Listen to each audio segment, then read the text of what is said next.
চাকরি দেবে কেন? এটা কি আগে তো অনেক পাস করতে, চাকরি দেবে কেন মমতা ব্যানার্জি? একদম পাক্কা 35% মুসলমান ভোট আছে, 100-তে 100 ওকে দেয়। ওরা ধর্মের ভিত্তিতে ভোট করে, হিন্দুরা ধর্মের ভিত্তিতে ভোট করে না, হয়ে গেল। আর দরকার 10%, 45% হলেই সরকার। এবারে একটা শিক্ষককে চাকরি দিতে গেলে হাই স্কুলে তার স্টার্টিং বেতন 40,000 টাকা, প্রাইমারিতে চাকরি দিতে গেলে স্টার্টিং বেতন 30,000 টাকা।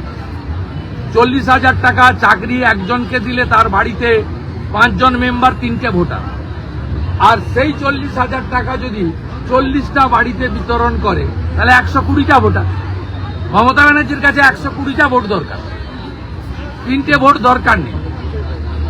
তার ক্যালকুলেশনটা ভাই, একদিকে তোষণ করো, হিজাব পরে, আর বৃষ্টি পড়লে তো ছাতা মাথায় নেওয়া যেতে পারে। আর যদি বৃষ্টির জন্য কাপড় পরতে হয়েছে তাহলে কানের সাইড দিয়ে নামাতে হলো কেন? এত শূন্য কথা তাহলে একদম ক্লিয়ার মেসেজ একটা কমিউনিটিকে দিচ্ছেন যে আমি বাধ্য হয়ে দুর্গাপূজায় যাচ্ছি বটে, বাট আমি তোমাদেরই লোক, আমাকে ভুল বুঝবে না। আচ্ছা, কিন্তু মাতৃপক্ষে কেউ যায়, পিতৃপক্ষে এই রাস্তা দিয়ে লোক গয়া যায়। দক্ষিণ পিতামাতা যাদের গত হয়েছেন, পিণ্ডদান করেন, তারা কালাসুস থেকে মুক্তি পান। আপনি পিতৃপক্ষে কখনো কোনো ভালো কাজ, শুভ কাজ হয়? আপনি দেখুন মা দুর্গার শক্তি যেদিন করেছে, মা দুর্গা উপর থেকে একবারে কোথাও বৃষ্টি নেই, কলকাতার উপরে বাঁধ ভাঙা বৃষ্টি। আর যে 3টে পুজো পিতৃপক্ষে করেছিল, 3টে পুজোকে মা দুর্গা একদম ভাসিয়ে নিয়ে চলে গেছে। এটাই তো সনাতনের শক্তি। নমস্কার বন্ধুরা, আমার নাম ধ্রুবজ্যোতি সরকার। মাদ্রাসার শিক্ষকরা রাস্তায় নামছে বটে, কিন্তু ভোট তৃণমূলকেই দেবে। ধর্মের ভিত্তিতে ভোট দেয় মুসলমানরা, হিন্দুরা ধর্মের ভিত্তিতে ভোট দেয় না। বাংলাদেশের মুসলমানরা যাতে এখানে এসে বাংলার ডেমোগ্রাফি পাল্টায়, তার জন্য প্রয়োজন এই সরকার। বিস্ফোরক বিরোধী দলনেতা, শুনুন আরো কি বললেন শুভেন্দু অধিকারী। মাদ্রাসার চাকরি প্রার্থীরা আজকে পথে নামছে, মাদ্রাসার চাকরি প্রার্থী তারা পথে নামছে, তাই মুখ্যমন্ত্রী মুসলমান ধর্ম মানুষের কি করলেন? মাদ্রাসার শিক্ষকরা পথে নামছে বটে, ভোটটা দিবে তারা তৃণমূলকে।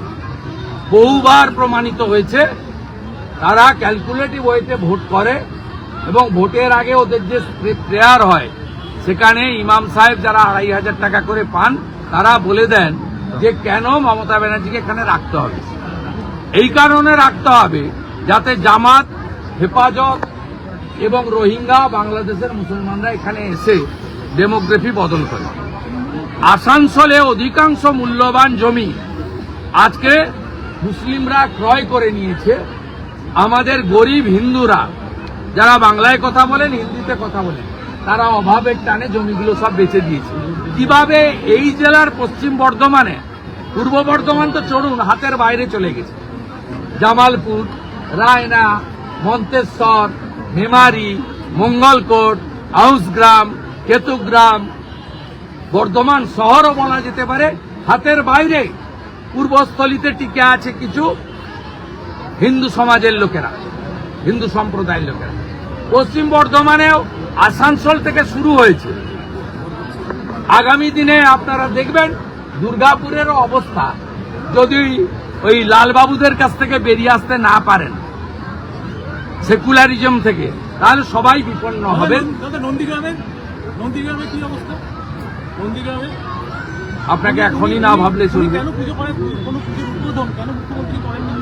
নন্দীগ্রামে কোনো পুজোর উদ্বোধন কেন করবে? কেন করেন? কেউ করতে নেয় না। ওখানে আমি হিন্দু জাগরণ ঘটিয়েছি।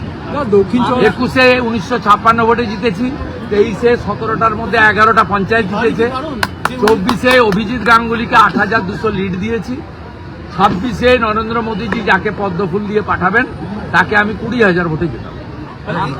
ভারত মাতাকে। হিন্দুরা ঐক্যবদ্ধ হয়েছে, গোটা রাজ্যে 54% হিন্দু ঐক্যবদ্ধ হয়েছে। আমি নন্দীগ্রামে 70% হিন্দুকে ঐক্যবদ্ধ করেছি। গোটা রাজ্যের মধ্যে কালিগঞ্জের উপনির্বাচনে 73% হিন্দু ঐক্যবদ্ধ হয়েছে। গোটা রাজ্যে যদি 75% হিন্দু ঐক্যবদ্ধ হয় আর বাড়ি থেকে বেরিয়ে ছুটি না কাটিয়ে ভোটটা দিতে যান সকাল সকাল, তাহলেই পশ্চিমবাংলায় হিন্দুরা এবং হিন্দু ধর্ম রক্ষা হবে। নইলে আগামী 2026-এর পরে হিন্দু ভোট মমতা ব্যানার্জির লাগবে না। ওনার যে ভোট নিয়ে উনি জিতেন সেই ভোটেই আগামী দিনে উনি রাজত্ব করবেন। আগেও গার্ডেন নিচে আপনি গিয়েছিলেন একটি ভোট মাইক বাজানো বন্ধকে কেন্দ্র করে, এবার যদি আপনারা আবার এরকম হয় কিছু করবেন? আবার যদি এরকম হয়, এরকম হুমকি আছে? না না, এটা গতবারে গার্ডেন রিচে করেছিল। গতবারে গার্ডেন রিচে বলেছিল আমাদের এলাকা ধন্যবাদ সুরেন্দ্রদাকে। মাইকে চণ্ডী পাঠ গীতা পাঠ হবে, গায়ত্রী হবে না। আমি ওই ওদের বুকে দাঁড়িয়ে আরতি করে এসেছি। গতবারে ফলাফল করেছিল শাঁখ বাজাবেন না, কাঁসর বাজাবেন না। আমাদের এলাকা মায়েরা বেরিয়ে বলেছে আয় এখানে বেশি করে শাঁখ আর বাজাবি। আমি রফিকুর রহমানের গ্রেপ্তার দাবি করছি এবং মমতা ব্যানার্জি বলেন উৎসব যার ধর্ম, যার যার উৎসব সবার। তাহলে আমাদের পুজো যেন পঞ্জিকা মতে, পঞ্জিকার টাইম মতো সুষ্ঠুভাবে কাঁসর, ঘন্টা, শাঁখ, ঢাক বাজে, তার ব্যবস্থাটা করে দিন যদি আপনারা রিয়েল সেকুলার হয়ে থাকেন। বন্ধুরা, ভিডিওটি ভালো লাগলে দয়া করে লাইক শেয়ার করে দেবেন, আমাদের পেজটা ফলো করে নেবেন আর আপনার মতামত কমেন্ট করে অবশ্যই জানান। ধন্যবাদ।